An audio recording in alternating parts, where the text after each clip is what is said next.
রাজ্যের মন্ত্রিসভায় বুধবার মুখ্যমন্ত্রী পৌরোহিত্যে দুটো গুরুত্বপূর্ণ সিদ্ধান্ত নেওয়া হয়।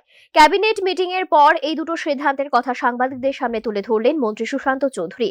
প্রথম সিদ্ধান্ত হলো পূর্ত দপ্তরের ওয়াটার রিসোর্স দপ্তরে 185 জন পাম্প অপারেটর নিয়োগ করা হবে। নিয়োগ প্রক্রিয়ার বিষয়টি সম্পূর্ণ দেখবে জেআরবিটি।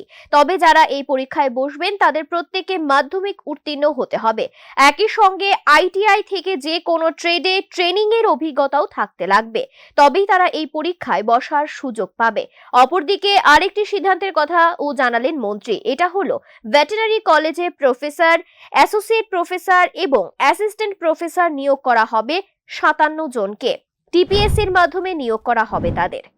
আজকের ক্যাবিনেট মিটিং এটা সিদ্ধান্ত গ্রহণ করা হয়েছে এবং এই যে পাম্প অপারেটর নিয়োগ হবে সম্পূর্ণ জেআরবিটি করবে। আজকের ক্যাবিনেট মিটিংয়ে সে সিদ্ধান্ত গ্রহণ করা হয়েছে। তাদের যে কোয়ালিফিকেশন তা মাধ্যমিক পাস এবং আইটিআই যে শিক্ষাগত যোগ্যতা বিভিন্ন বিভাগে সেটা প্রযোজ্য হবে। মাননীয় মুখ্যমন্ত্রীর পৌরোহিত্যে এই ক্যাবিনেট মিটিংয়ে আজকে সেই সিদ্ধান্ত গ্রহণ করা হয়েছে। Recruitment of 57 vacant faculty post, এর মধ্যে 17টা প্রফেসর, 20 জন অ্যাসোসিয়েট প্রফেসর এবং 20 জন assistant professor animal resource development ডিপার্টমেন্টে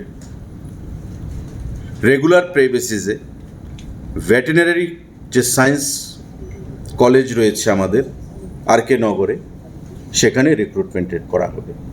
টিপিএসসির মাধ্যমে রিক্রুটমেন্ট করা হবে। 57 জন ফ্যাকাল্টি, অ্যাসিস্ট্যান্ট প্রফেসর 20 জন, অ্যাসোসিয়েট প্রফেসর 20 জন এবং 17 জন প্রফেসর। এই 57 জন ভ্যাকেন্ট পোস্ট নিয়োগ করা হবে টিপিএসসির মাধ্যমে।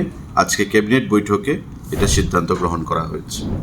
দুটি গুরুত্বপূর্ণ সিদ্ধান্ত নিল রাজ্য সরকার। এরপরও বিরোধীরা কেবল চিৎকার করে রাজ্যে নাকি বর্তমান সরকার কোনো কাজই করছে না।